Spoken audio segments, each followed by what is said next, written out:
Ayan, good morning sa inyong lahat dyan, sa ating mga kaibigan, mga ka-explorer. Ngayon magluto naman tayo ngayon ng pansit with sotanghon. So ito yung tinatawag sa Bisaya na bami. So sundan nyo lang ako, magluluto ako ngayon. So let's go! So ang gagawin natin una ngayon, sa mga muna tayo sa mga ingredients at saka mga isahog natin doon sa ating bami or sa ating pansit at saka pansit canton at saka sa may ating sotanghon. So ang una, kailangan natin ng meat. So ang hinahanda kong meat na chop-chop ko na ay ito yung beef. Yan, beef. Pangalawa, ang pa natin, siyempre, meron tayong bawang, no? Bawang, sibuyas at saka yan. Na chop ko na din siya at saka ito yung natin, sibuyas natin, yan. At saka meron tayong bawang natin na na-chop na din. Ito yung bawang, chop na. Tapos kailangan natin mayroon tayong tinatawag na carrots. Yan. Itong carrots natin, no? So ang gamitin natin carrots, ito lang ganitong kalaking mga carrots. And then wala tayong Baguio beans. So dapat may Baguio beans siya. Tapos mayroon tayong cabbage. Yan gagawin natin. So, lagyan natin siya ng cabbage, no? Ito yung mga ingredients natin. Tapos mayroon tayong ginagamit na canton.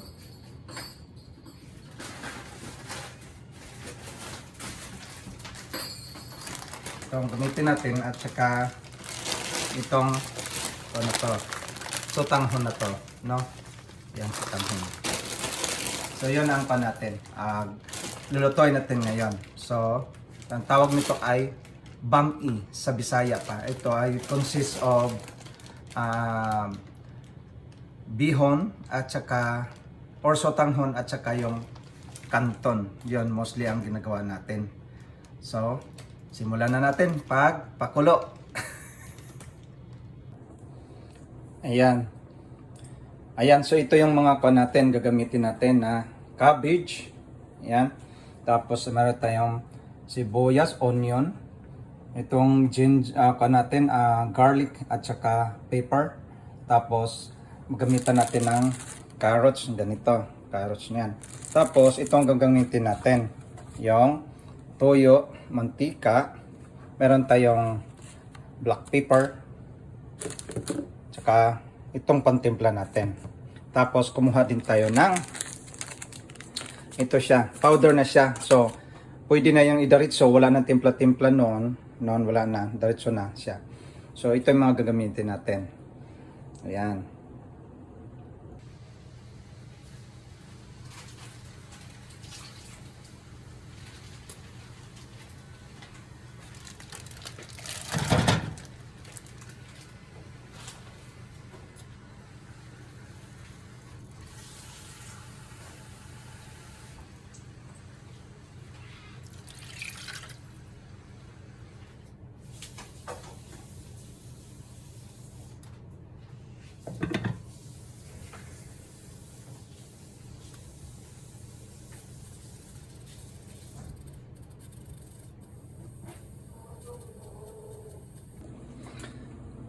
Ayun, so ngayon, pinakuluan ko muna siya. Tapos, pag nakulo na yan, siyempre nawala na yung sariling tubig niya.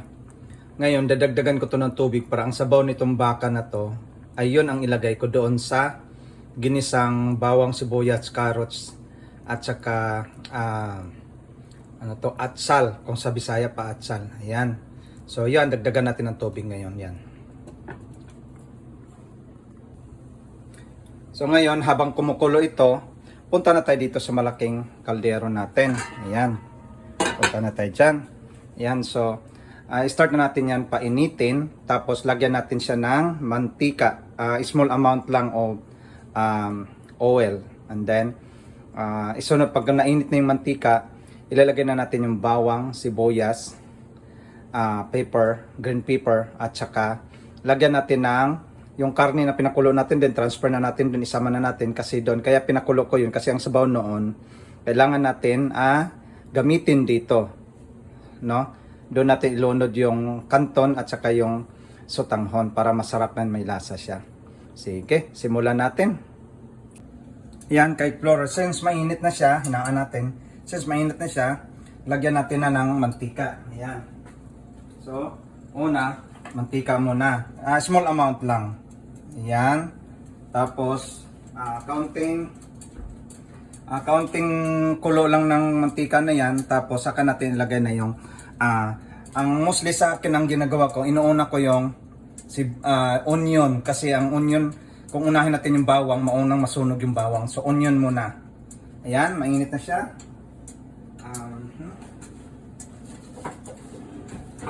Mainit na siya. So, isunod na natin tong onion muna, no? Itong onion, tapos itong bawang, tapos ito, ha? Ayan. Tapos, ilagay na natin yung pinakulo natin na karne kasi lumambot na siya. Ayan. Ayan. Ayan, mainit na talaga siya.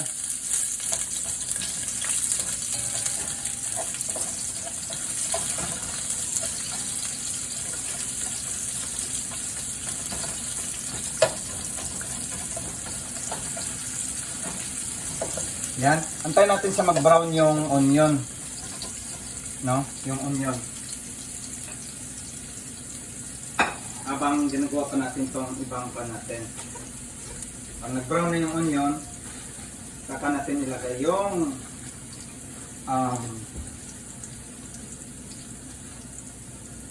bawang. Yan, since brown na siya. Yan, brown na. Ilagay na natin itong bawang. Ayan, yung bawang sunod. Kasi kung inahin natin yung bawang, naku, masusunog talaga. Ayan. Paghalo-haloy natin. Kapag nag-brown na din yung bawang,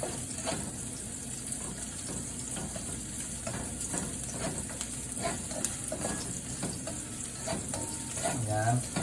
So since nag-brown na yung bawang, ilagay na natin yung green pepper or atsal, sa Bisaya atsal. No?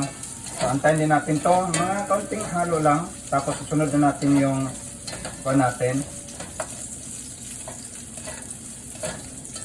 yung carrots. Unahin natin yung carrots na isama na natin dito, no?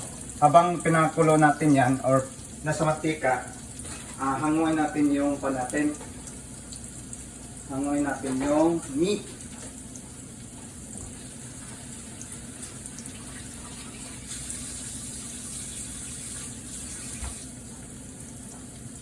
Yan, tapos isunod natin tong carrots. Yan. Kasi ang kabis mamaya pa yun pag naluto na yung sotanghon at saka kanton, di ba? Kasi malata naman din yun kapag unahin natin. So ang carrots kasi matigas siya, unahin muna natin. Gisahin muna natin, isama sa gisa. Tapos alisin na natin tong yung beef na yan na pinakulo natin. I-transfer na natin doon para masama na siya sa gisa, no? Ayan.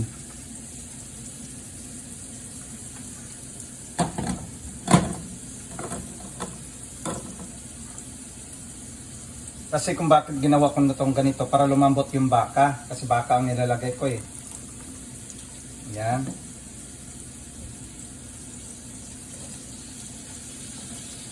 Baka.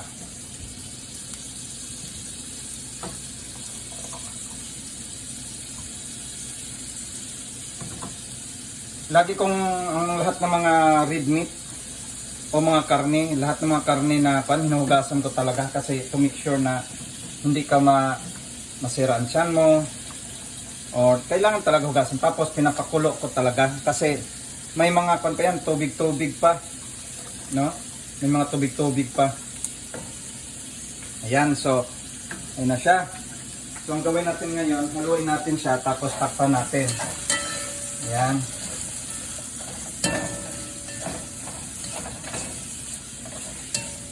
So habang pinakulo, ayan, pin-steam natin, sa mantika muna yan. Tapos takipan natin. Ayan.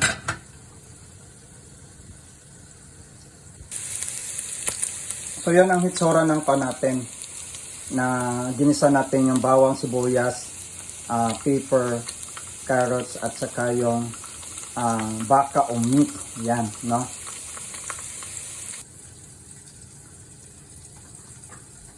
Ayun, so since kumulo na siya, ayan, kumulo na siya, so ano natin? Okay na, oh. So ready na natin ibuhos yung sabaw. I-off muna natin to. Tapos, yung sabaw na yan, yung sabaw na ito, ibuhos natin dito. Para ito na lang, ang pakulan na naman natin para sa panatin. Sa pansit, no? Ayan. So kailangan lang natin kantsahin kasi baka malata naman, no? Unti-unti lang natin paglagay itong sabaw na to kapag kulangin. Hindi pa maluto yung sotanghon, no? Ayan. Alam mo naman sotanghon, maraming humigop ng tubig yan. So habang pinakulo natin to ulit, no?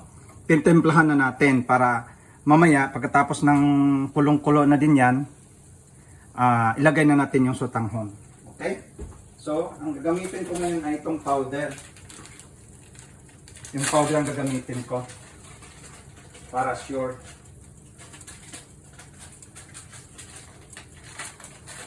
Actually, hindi ko alam kung anong kulay nito. Oh, hindi pwede ito. So, ang gagamitin ko na lang, ito na lang gagamitin ko. Na, ito ang gagamitin ko ngayon. Ito. So, timplahan ko siya. Yan, hindi natin ipakita mo brown. Yan. Tapos, tikman natin, siyempre, para malaman natin kung tama na ang timpla. Yan. Pero parang kaunti yung tubig. Gusto natin lahat. Yan.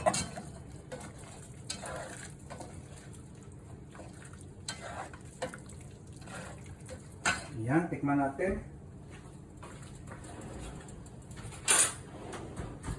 Tikman natin kung okay ba siya.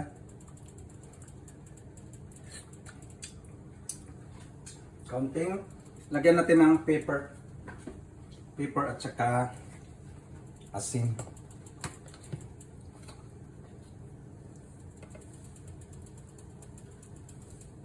Yan. Kasi wala tayong dahon na pepper eh, so powder na lang. Yan. Tapos kaunting, lagyan natin ng kaunting asin. Yan. Pakuluin muna natin siya ng kaunti, ha? Para maganda ang resulta. Yan.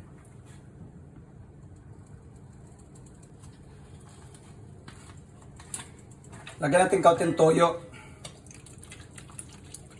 Para mag-brown ang kanya.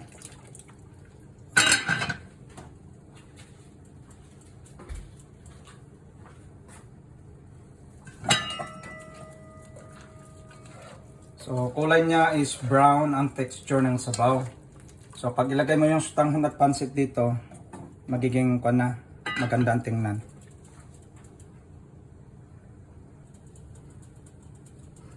Ayun, since kumulo na siya, ilalagay na natin yung pansit dyan. Ay, yung sotanghon muna para lumambot yung sotanghon. Ayan.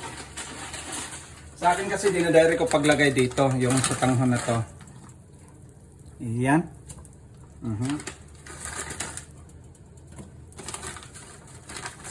Tatlo. So ito muna ang kon ko. Palambutin ko. So ang gagawin natin dyan, siyempre, pag pinapalambot mo yan, kailangan natin ng halo-haloin yan. No? Basain sa sabaw habang kumukulo siya. No? Hindi ko binabasan ng tubig. Kasi mayroong ibang mga sotanghon na nalalata siya. Yan, habang ganyan yan, no? Kailangan mo lang basain, tapos ninisnisin. Yan, hindi siya maninisnis. Yan. Hintayin na lang natin yan na maglambot. No? Ang pagluto ng pansit talaga mahaba ang process. At saka, kung gusto nyo ng masarap, ay kailangan nyo ng paghirapan. Diba? Ang sabi nga nila, pag pinaghirapan mo, masarap. Masarap ang pakiramdam na pinaghirapan. So, gamitan natin ng gamitan natin ito. Ayan, no? Ayan. So, matigas pa siya. So, ang isa, malambot na siya. Ayan. Ninisnisin natin. Ayan. Ganitong ginagawa ko pag nagluto. Kailangan malinis kasi mahirap na, no? Kahit tayo ang kumakain, dapat laging tingnan natin na malinis ang niluto natin. Di ba? Last time na nagluto ako ng fried salted pork, may nag-react. Sabi niya marinated na daw yun, bakit hinugasan ko pa? Kasi marinated nga, naglalaway naman siya. Kaya kailangan kong hugasan, no? To make sure lang na safe kainin. Kasi hindi lang ako kumakain nito, hindi, marami pa. No? Kailangan. Yan. So ito na siya ngayon, no? Napa na siya, no? Yan. So ito, hindi pa nag-absorb yung sabaw.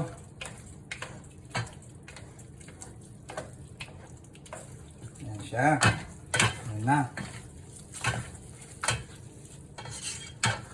Yan. Mamaya, matuyo pa yan. Yan. So, antayin natin. A few minutes, saka natin ilagay yung yan. Apa na po siya. Balik natin. Shoo!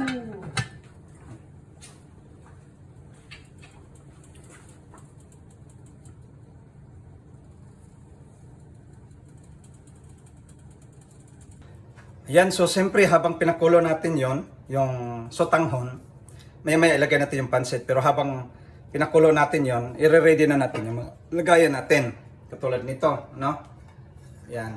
So nalinisan ko na, nahugasan ko na. So ready na pang transfer ito just in case maluto na yung sotanghon natin at saka kanton. So ang tawag noon sa Bisaya pa ay bami kasi pinaghalo mo yung sotanghon at saka yung pansit kanton. So yun ang agahan ngayon. Tapos baonin ko yung iba doon para may makain ko ng tanghalian. Kasi minsan kapag walang rice, yun ang kinakain ko. Ayan. Tapos ang mga naiwan para may pagkain din. Ayan.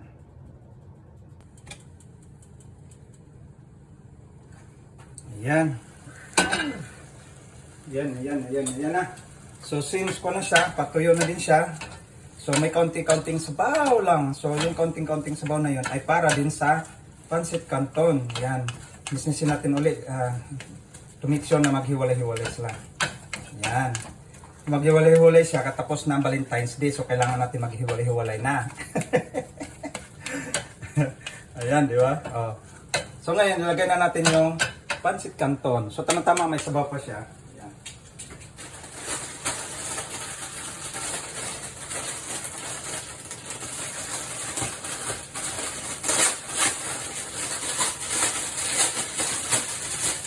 So ito yung natin pansit canton. Hindi natin pakita ang brand. Yan.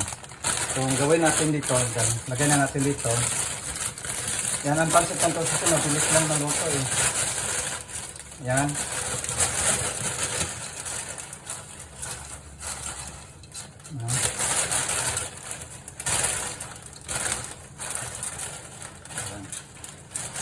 Siya.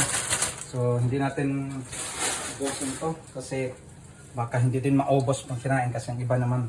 Yung paborito ko to at sa paborito ng mga anak ko. So ngayon babalik rin natin siya, no? Ano natin para siya ay lumambot din ang pansit canton. So ganun lang gagawin natin. Alam nyo, kapag may nakakita ako ng mga pansit sa mga kainan, sa mga kalendarya, nako, yun ang inuuna kong in-order kasi kung bakit. Paborito ko to. Ito yung luto sa tindahan namin dati. Mayroon kaming nakikiter kasi kami dati. Nanay tatay ko, na-hard sila sa may mga piyesta-piyesta. Kaya doon ako natuto magluto. Ayun, nakita niyo yung texture ng pansit at saka sotanghon. Diba? Tuyo na siya. Yan. Kita nyo? So, ayun. So, yung sabaw nito, tama-tama lang talaga sa sotanghon na maglambot din. So, kaunting steam lang din. Wala na, tapos na. Yan. So, counting steam, no? Counting steam. Yan, so nakita nyo yung texture ng pansit. Kita nyo? Yan. Yung texture ng pansit, oh. Yan. So, ang gagawin naman natin ngayon, ilagay muna natin yung cabbage. So, yung cabbage na to, ito na panghuli. Ayan, di ba? Ayan. So, kaunting steam lang din. Napon na to. Hugasan mo na to. Pero, so, i-steam lang natin kaunti. Yan. Steam kaunti pero hindi masyadong lata yung hindi lata yung gulay. Kasi pangit pag lata yung gulay. Yan. Yan. So, since na-steam na din, haluin na din natin yung pansit. Ihalo na natin din yung cabbage. Ganun lang yan. Ganun lang kasimple ka explorer. Kung gusto magluto sa bahay at gumain, kung limbawa may naisipan kayong kumain sa labas, magluto na lang sa bahay. Kasi kapag kayo nagluto, masarap, no? Exciting. Minsan, sa sobra mong luto, sa sobra mong sarap pagluto, nakaluto ka na, minsan hindi ka nagaganahan ng kumain kasi dahil sa amoy, di ba? Sa amoy, busog ka na. Ayan. Ayan.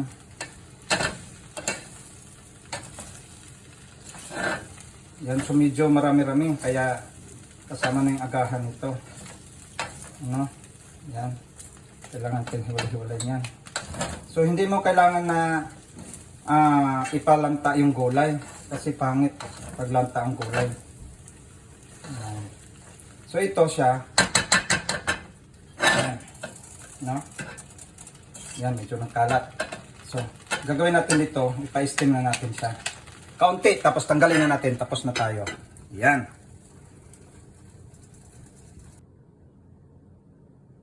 Ayan, so dito na tayo. Nandito na sa mesa ang ating nilutong pansit kasama ang natin. Yan po ang texture ng pansit natin. Merong beef, gulay, carrots, paper. Nakita niyo yan? Yan.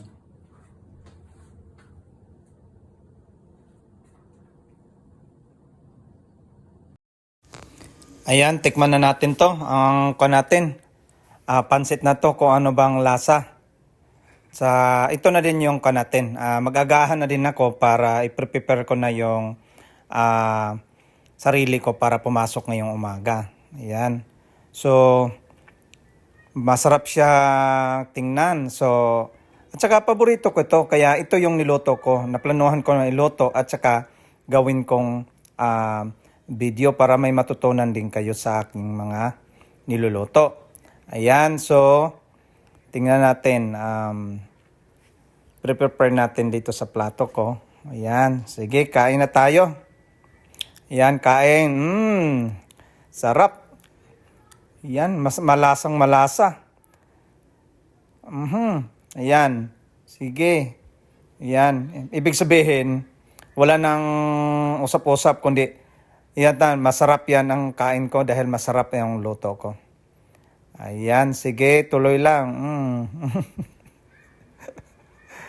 Ayan, sige. Ayan, ka-explorer. So, yun ang mga natin. Natapos na natin maluto yung bam-i. So, sa Bisaya pa bam-i, yung pinaghalong kanton at saka sotanghon. So, nakita nyo na kanina ang finished products natin. Tapos, tinikman din natin. Tama naman ang lasa. So, okay siya. So, mayroon na tayong nakaagahan na ako. Nakain ko na. Tapos, mayroon ng pagkain ng mga naiwan dito sa bahay. So, tuloy-tuloy nyo po lang po panoorin ang mga long video ko. Saka i-share nyo na din. Kung nagustuhan nyo, pwede nyo din yung gayahin ang kung paano pagluto. No? Kung paano mag-prepare, paano magluto, no, ang process, no. Tapos isa ding paraan na sa bahay, instead na kumain tayo sa labas, magluto na tayo sa bahay dahil marunong naman tayo magluto, no. Kaya mas masarap din na tayo ang magluto, no. Exciting tayo na kumain sa ating naluto na pagkain. Ayun. Susundan nyo lang ulit ang aking susunod na mga lulutuin. Marami pa akong lulutuin para makabuo ako ng long video. Sige, Thank you so much sa pagsubaybay. This is Paul Kinisala Mediante, Paul Derek Med, aka Mexicanong Cowboy Hilaw, at saka ipalo niyo din si PKM The Explorer, pati doon sa kundi natin. Meron tayong ibang mga channel din. Bye-bye! Bush!